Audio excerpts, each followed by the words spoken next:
نور خدا ہے کفر کی حرکت پہ خندہ زن، پھونکوں سے یہ چراغ بجھایا نہ جائے گا۔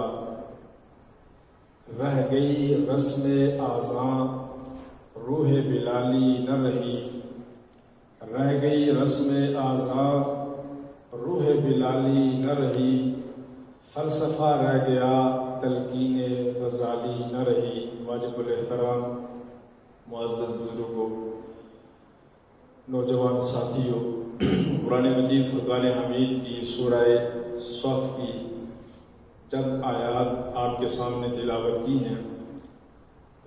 مختصراً ترجمہ اور تشریح آپ حضرات کی گوش گزار کر کے اجازت چاہوں گا۔ اللہ عمل کی توفیق عطا فرمائے اور حق گوئی کرنے کی توفیق عطا فرمائے۔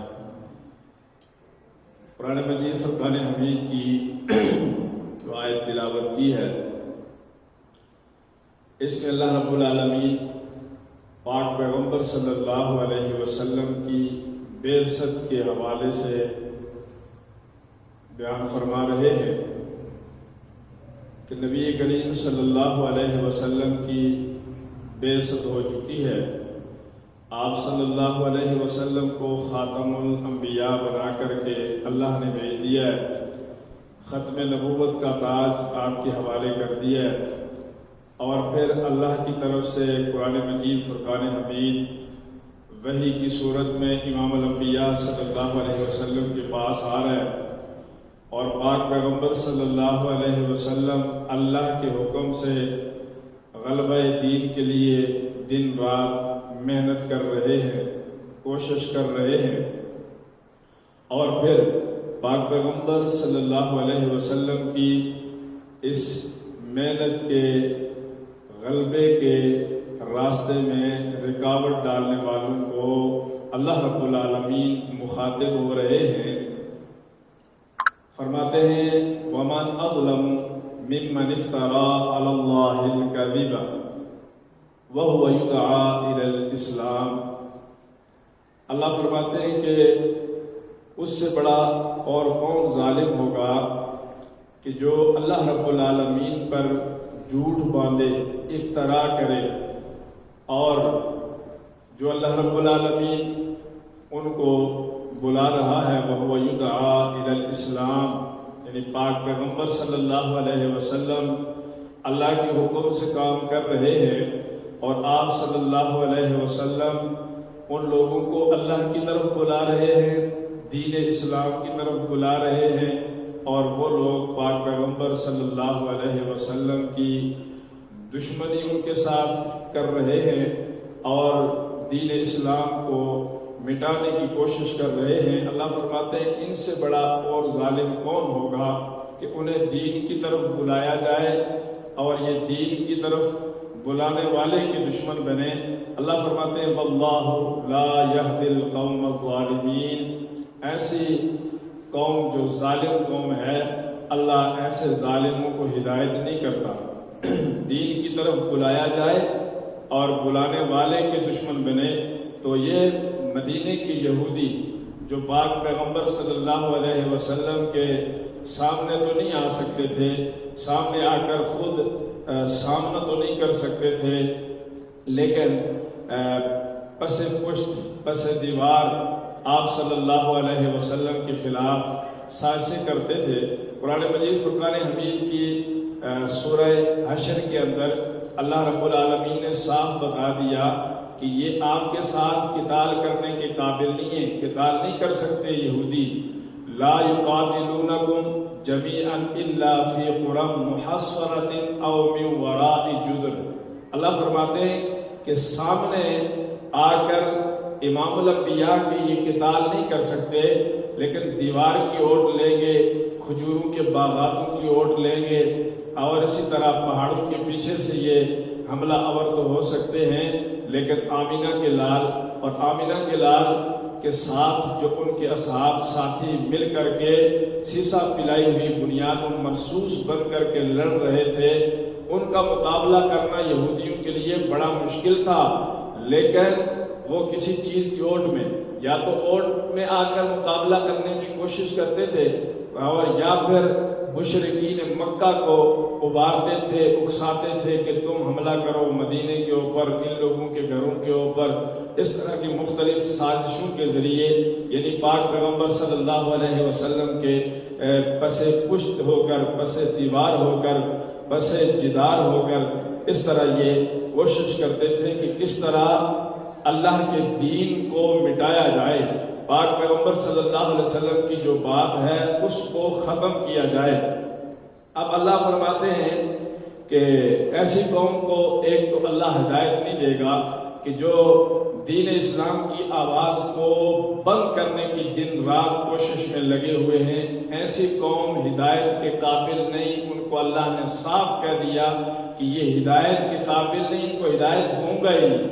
اب کوئی دین والوں کی مخالفت کرے، قرآن والوں کی مخالفت کرے، سنت والوں کی مخالفت کرے اور دین اسلام کی تبلیغ والوں کی مخالفت کرے تو حقیقت میں یہ راہ راستے بھٹکے ہوئے لوگ ہیں۔ اب اللہ خود ان کو ہدایت دے گا ہی نہیں، یہ بے شک باہر سے آوازیں کستے رہے نا، کیا ہوگا؟ کچھ بھی نہیں کر سکتے۔ اور اللہ نے ان کو راستہ یہ دیا ہے، زبان یہ دی ہے کہ یہ دین والوں کے خلاف ہمیشہ بکواسات اور تبرے کرتے رہیں گے۔ اب اللہ فرماتے ہیں، اور یہ آج کے دور کی بات نہیں، یہ نبی پاک صلی اللہ علیہ وسلم کے دور کے جو کافر تھے سامنے آ کر غلبہ حاصل نہیں کر سکتے تھے، آخر پس پشت منافقت بیچ میں منافق ڈالے، بہت سارے مشرکوں کو ڈالنے کی کوشش کی، دوسرے جو ساتھ کے قبیلے تھے ان کو ڈالنے کی کوشش کی، لیکن ہر اعتبار سے ناکام رہے۔ اللہ فرماتے ہیں یریدون، یہ چاہتے کیا ہے، کیا کرنا چاہتے ہیں؟ اللہ فرماتے ہیں یعنی کہ مشرک منافق جو لوگ ہیں یہ کیا کرنا چاہتے ہیں؟ دین کے خلاف، اسلام کے خلاف آواز کو بلند کر کے اللہ فرماتے ہیں ان کا ارادہ ہے، یریدون، ان ساروں کا ارادہ یہ ہے کہ لیطفئوا نور اللہ بافواہہم، اللہ کے نور کو اپنے منہ کی پھوکوں سے بجھانے کی کوشش کرتے ہیں، اللہ کے نور کو اپنے منہ کی پھوکوں سے بجھانے کی کوشش کرتے ہیں، لیطفئوا نور اللہ بافواہہم، یہ کوشش کر رہے ہیں۔ آج غزہ کے اندر، فلسطین کے اندر، یہ تو انسان کی نسل بڑھانے والا انسان نہیں ہے، وہ تو رب العالمین کی ذات ہے۔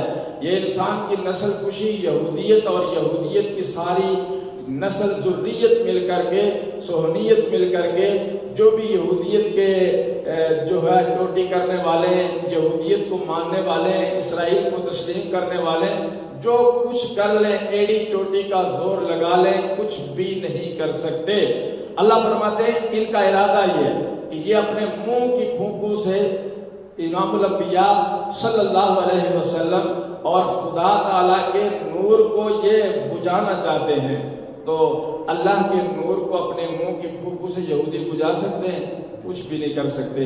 اللہ فرماتے ہیں یہودیوں پیغام سن لو، یہودیت کی ذریت پیغام سن لو، اور آپ بھی ان کو پیغام سنا دو کہ واللہ متم نورہ ولو کرہ الکافرون، غزہ کے بچوں کو ذبح کر لو، غزہ کی عورتوں کو ٹکڑے کر لو ان کے جسم کے، فلسطین کے باپوں کو شہید کر لو، جوانوں کو شہید کر لو، بچوں کو شہید کر لو، ان کی نسل کشی کر لو۔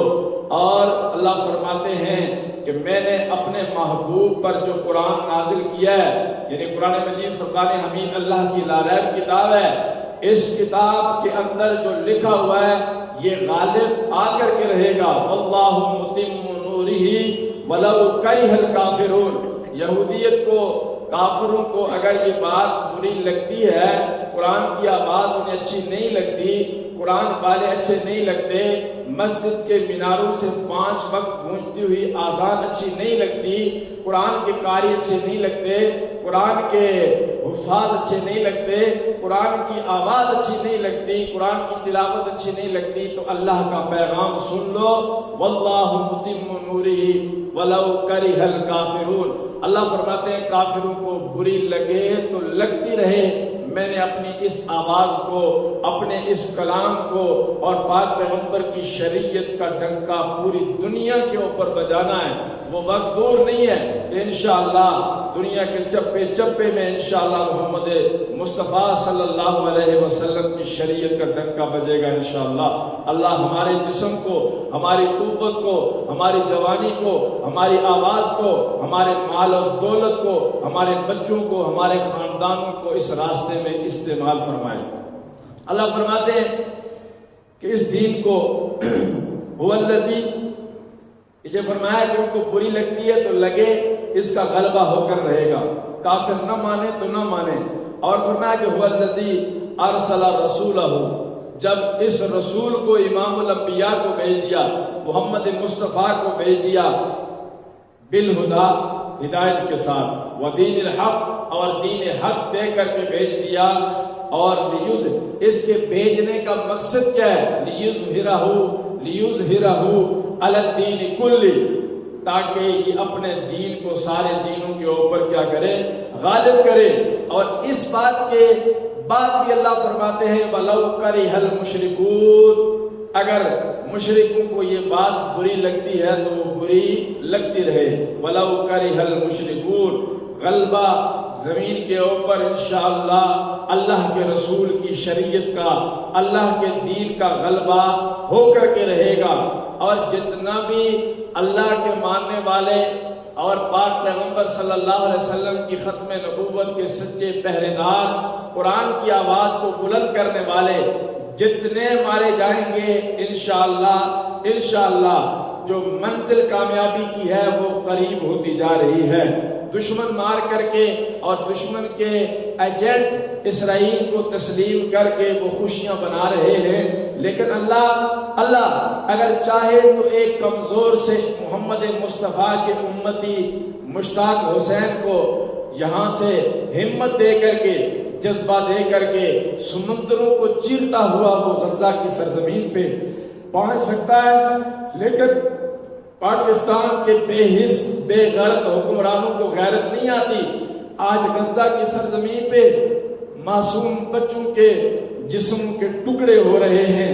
پاکستان کا صرف ایک غیرت مند جا سکتا ہے، ایک صلاح الدین ایوبی اور محمد بن قاسم غزہ اور فلسطین کے اندر اپنی بہن کی پکار پہ ایک کمزور جسم والا، ایک کمزور خاندان والا، ایک کمزور پیسے کے اعتبار سے سب کچھ نہیں تھا، لیکن الحمدللہ اس کے دل کے اندر قرآن کی محبت تھی، محمد مصطفیٰ کی محبت تھی، محمد مصطفیٰ کی سنتوں کی محبت تھی، اصحاب رسول اور ازواج رسول بنات رسول کے ساتھ محبت کرنے والا تھا۔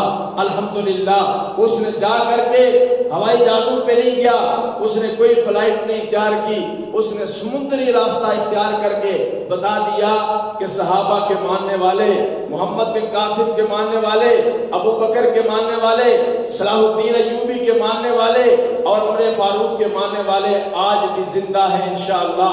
انشاءاللہ ان شہداء کا خون رنگ لائے گا۔ آج آپ کو پاکستان کی سرزمین سے ایک جاتا ہوا ایک بابا نظر آ رہا ہے، انشاءاللہ وہ وقت دور نہیں ہے، ان سمندروں کو چیرتے ہوئے انشاءاللہ دنیا کے جتنے بھی مسلمان ممالک ہیں انشاءاللہ غزہ کی سرزمین پہ پہنچیں گے، فلسطین کی سرزمین پہ پہنچیں گے، بیت المقدس کی آزادی کے لیے بیت المقدس کے اندر پہنچیں گے، اور عرب کے ان ریگزاروں میں پہنچیں گے جن ریگزاروں میں کیا ہمارے دل کے اندر اصحاب پیغمبر کی محبت نہیں، ہمارے دل کے اندر بیت المقدس کی محبت نہیں، ہمارے دل کے اندر خانہ کعبہ کی محبت نہیں، کیا ہم پاک پیغمبر صلی اللہ علیہ وسلم کی سنتوں کو زندہ کرنے کے خواہش مند نہیں ہیں؟ سارا کچھ ہے، لیکن کمزوریاں ہیں، کچھ ایمان کی کمزوریاں ہیں، کچھ مال کی کمزوریاں ہیں، کچھ طاقت کی کمزوریاں ہیں، بہت ساری کمزوریاں ہیں، کچھ بزدلیاں ہیں، جس وجہ سے ہم گھروں کے اندر ایک خاموشی کے ساتھ ہم اپنے بستروں پہ سو رہے ہیں، آرام کر رہے ہیں۔ ذرا اس بابے کو دیکھیے کہ جو سمندر کے ان مشکل سنگلاخ راستوں کو چیرتا ہوا آج اسرائیل کے قبضے میں آ چکا ہے۔ کیا پاکستان کے اندر صرف ایک بسنے والا مسلمان تھا؟ کیا صرف ایک پاکستان مسلمان ملک ہے؟ کیا اور کوئی مسلمان ملک نہیں ہے؟ کیا غزہ کے مسلمان پاک پیغمبر کی شریعت کی بات کرتے ہیں، کیا ان کا کوئی اور مطالبہ تھا؟ کیا بیت المقدس وہ سرزمین اور وہ گھر اللہ کا نہیں ہے جہاں پہ میرے نبی محمد کریم صلی اللہ علیہ وسلم نے تمام انبیاء کی امامت کروائی ہے؟ کیا وہ بیت المقدس آج جو غیر مسلم طاقتیں ہیں، کیا اسرائیلی قوتوں جو ہیں اور غیر مسلم یہودیت جو ہے، انگریز جو ہیں، کیا اس بیت المقدس کے اندر آج آ کر کے اللہ کے اس گھر کی بے حرمتی نہیں کر رہے ہیں؟ میرے دوستو، آج ہمیں اپنے آپ کو جھنجھوڑنے کی ضرورت ہے، جاگنے کی ضرورت ہے۔ آج تقریروں کا میں سمجھتا ہوں کہ یہ تقریریں کرنا فضول ہے، بالکل کوئی ضرورت نہیں ہے تقریریں کرنے کی، کہ اس اتنے بے حس ہو چکے ہیں کہ ہمارے دل کے اندر ایمان کی ردی بھی میرے خیال میں نہیں ہے۔ ہم برائے نام جو میں نے قرآن مجید کی آیت تلاوت کی ہے اس کے اندر جو اللہ فرماتے ہیں کہ ومن اظلم ممن افترى على الله الكذب وهو يدعى الى الاسلام، اس سے بڑا ظالم آج تو ہم روکنے والے ہیں۔ اگر کوئی دین اسلام کی طرف بڑھنے والا ہو، کوئی نماز کی طرف جانے والا ہو، کوئی قرآن کی طرف جانے والا ہو، کوئی جہاد کی طرف جانے والا ہو، کوئی مولوی کی طرف جانے والا ہو، تو اس کو روکنے والے، جانے والا ایک ہوتا ہے، روکنے والے 10 ہوتے ہیں۔ یہ ہمارے دلوں کے اندر ایمان پھر کہاں رہا؟ ہمارے دلوں کے اندر خدا کی قسم اگر ایمان ہوتا تو ہم بھی اس مشتاق احمد خان کی طرح ہم بھی سمندروں کے اندر کود جاتے، اور ہم بھی جا کر کے غزہ کے مسلمانوں، اگر وہ ایک جا سکتا ہے تو یہ باقی پاکستانی قوم بھی تو جا سکتی ہے۔ اگر وہ ایک بابا جا سکتا ہے تو کیا پاکستان کے نوجوان نہیں جا سکتے؟ جا سکتے ہیں۔ اللہ سے مانگو کہ اللہ ہمیں توفیق دے۔ ہمارے دل کے اندر، میرے دل کے اندر میں خود کو کہتا ہوں کہ منافقت ہے، غیبت ہے، چغل خوری ہے، بدکاری ہے، بے حیائی ہے، قرآن سے دوری ہے۔ محمد مصطفیٰ صلی اللہ علیہ وسلم کا امتی اپنے آپ کو تو کہتا ہوں، لیکن حقیقی امتی جس طرح پاک پیغمبر کے اصحاب پاک پیغمبر کی ایک ایک ادا کو اپنانے والے تھے، آج خدا کی قسم وہ بات نہیں رہی۔ اذانیں ہوتی ہیں، ہماری نیندیں ختم نہیں ہوتی، مسجد کے اندر 5 وقت بلایا جاتا ہے، لیکن آپ خود اپنے گریبانوں کے اندر جھانکیں کہ کون کون اٹھ کر کے فوراً اذان سنتے ہی مسجد میں آ جاتا ہے۔ اللہ کا سب سے بڑا حکم ہے نماز ہر انسان کو مرنے سے پہلے نماز کے بارے میں پوچھا جائے گا۔ اگر نماز اچھی نکلی تو باقی عمل بھی اچھے نکلیں گے۔ ہماری نماز ہی نہیں، اذان ہوتی ہے، مسجد کے دائیں بائیں ارد گرد ہر طرف چہل قدمی ہوتی ہے، چہل پہل ہوتی ہے، لوگ چل پھر رہے ہوتے ہیں، ہٹے کٹے نوجوان ہوتے ہیں، لیکن نماز کے لیے نہیں آتے۔ میرے دوستو، جن کو اذان سن کر کے وضو کرتے ہوئے تکلیف ہوتی ہے، وہ غزہ کے مسلمانوں کا ساتھ کیا دیں؟ پہلے اپنے آپ کو نمازی بنائیں۔ جن کو اذان سن کے وضو نہیں کر سکتے، وضو مسئلہ، کپڑے پاک پہن کر کے مسجد نہیں آ سکتے، نماز پڑھنے میں اور کیا ہے؟ نماز تو سب کو پٹھی سٹھی آتی تو ہے نا، لیکن سب سے بڑی رکاوٹ کیا ہوتی ہے؟ ہمارے کپڑے۔ اگر کسی کو دعوت دی جائے تو کہتے ہیں جی بس کپڑے خراب ہیں جی، اس لیے نماز نہیں پڑھ سکتے۔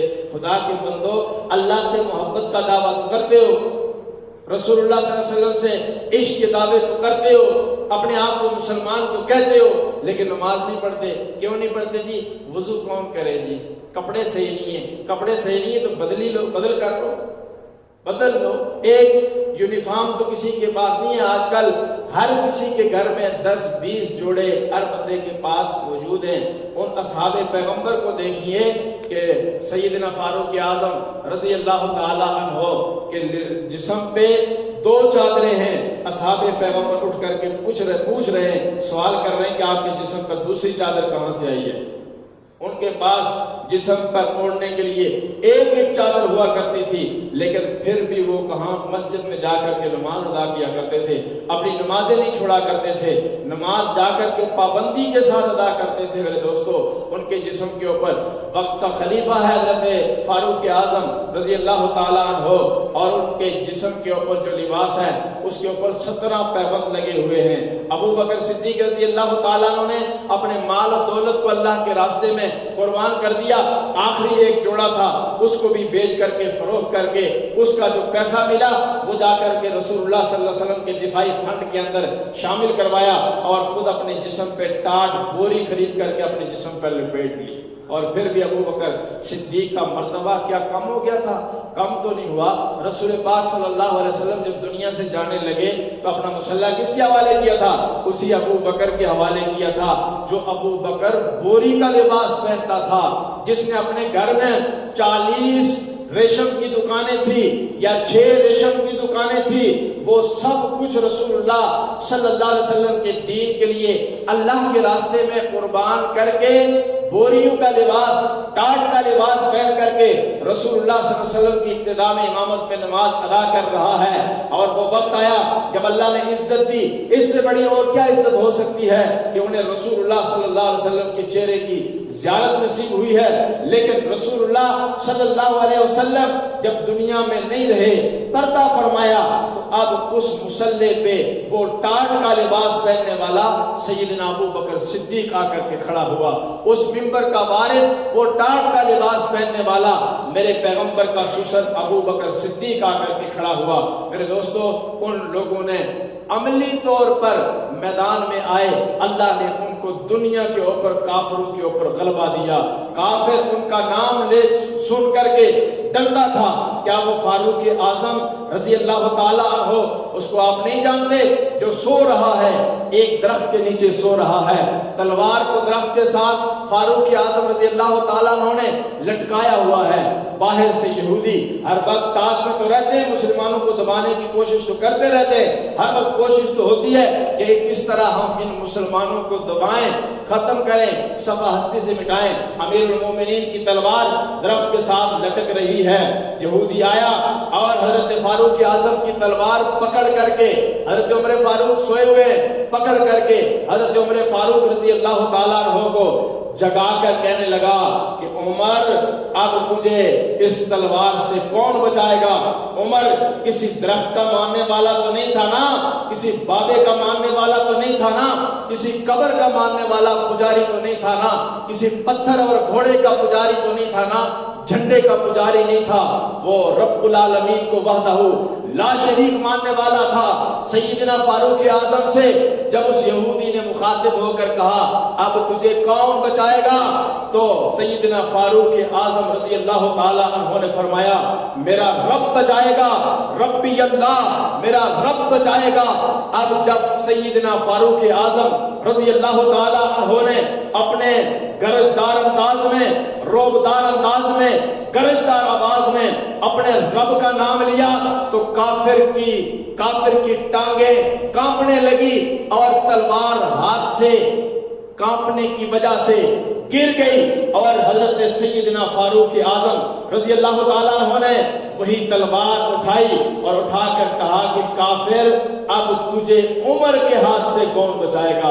رب کا تو ماننے والا نہیں تھا۔ کہنے لگا حضور اگر آپ کرم نوازی کر لیں، رحم فرما لیں تو آپ ہی بچا سکتے ہیں۔ سیدنا فاروق اعظم رضی اللہ تعالیٰ عنہ رب کے ماننے والے تھے اور وحدہ لا شریک پہ پکا ٹھکا اطمینان کے ساتھ ایمان لانے والے، اللہ کے رسول نے جو بتایا تھا اس کو لینے والے، اور جس کو چھوڑنے کا کہا تھا اسے چھوڑنے والے تھے۔ تب دشمن کے سامنے صرف ایک دفعہ رب العالمین کا نام گرجدار انداز میں لیا تو سامنے کھڑا جو اسلحے کے ساتھ لیس دشمن تھا، تلوار ہاتھ میں اٹھائے ہوئے، حضرت سیدنا فاروق اعظم تو لیٹے ہوئے تھے، چاہتا تو قتل کر سکتا تھا، شہید کر سکتا تھا، لیکن اللہ کے نام لینے کی برکت سے اس کے ہاتھ کانپنے لگے اور تلوار اس کے ہاتھ سے گر گئی۔ میرے دوستو، یہ ان لوگوں کی اللہ کے ساتھ سچی محبت تھی جس وجہ سے کافروں کے اوپر ان کا روب تھا، دبدبا تھا کہ کافر ان کے سامنے بات کرتے ہوئے بھی ڈرتے تھے۔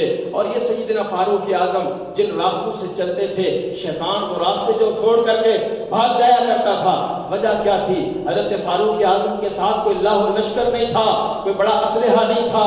میرے دوستو، اللہ کی محبت تھی دل میں، اللہ کی فرما برداری اور اطاعت تھی، اور اللہ نے ہمیں درس یہی دیا ہے کہ اے ایمان والو، یا ایھا الذین آمنو هل ادلکم علی تجارت تنجیکم من عذاب علیم۔ اللہ فرماتے ہیں ایمان والو، میں آپ کو ایک نفع والی تجارت نہ بتا دوں؟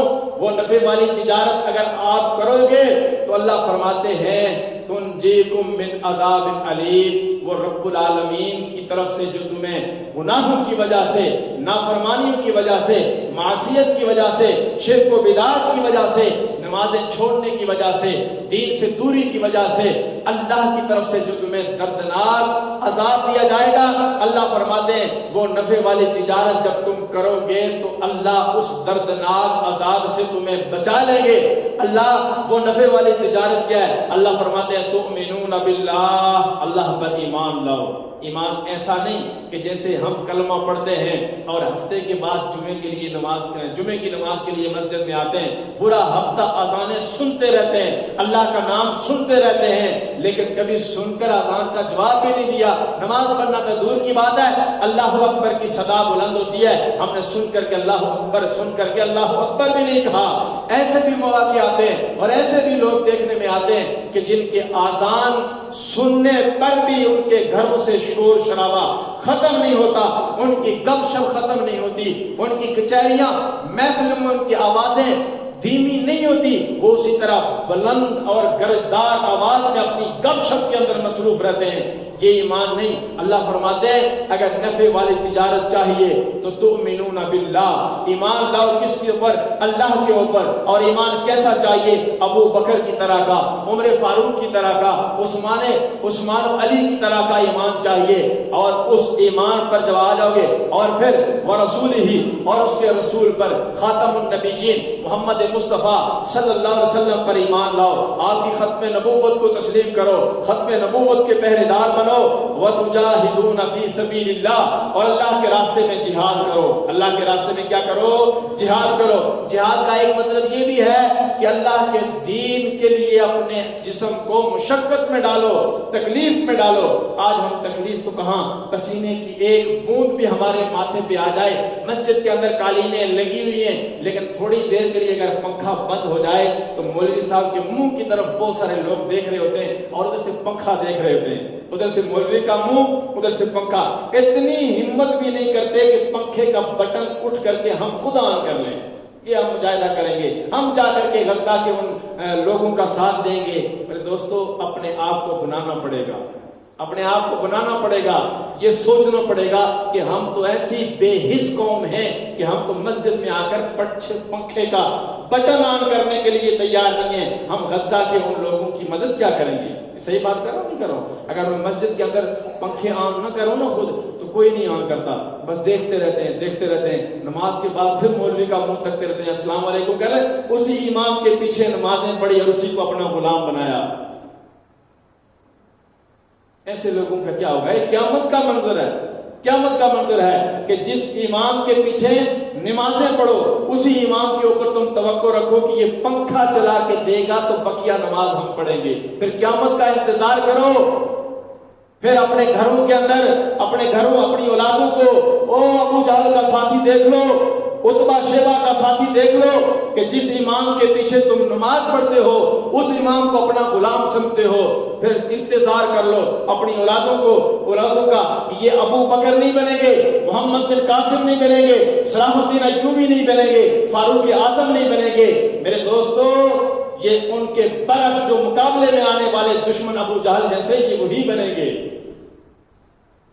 ہم لوگوں کے اندر تو ایمان کی قدر ہی نہیں ہے، یہ حال ہے۔ ان لوگوں کو میں نے شروع میں کہا تھا، ترغیب دے کر، تقریریں کر کے، قرآن کی آیات سنا کے ہم کیا کریں؟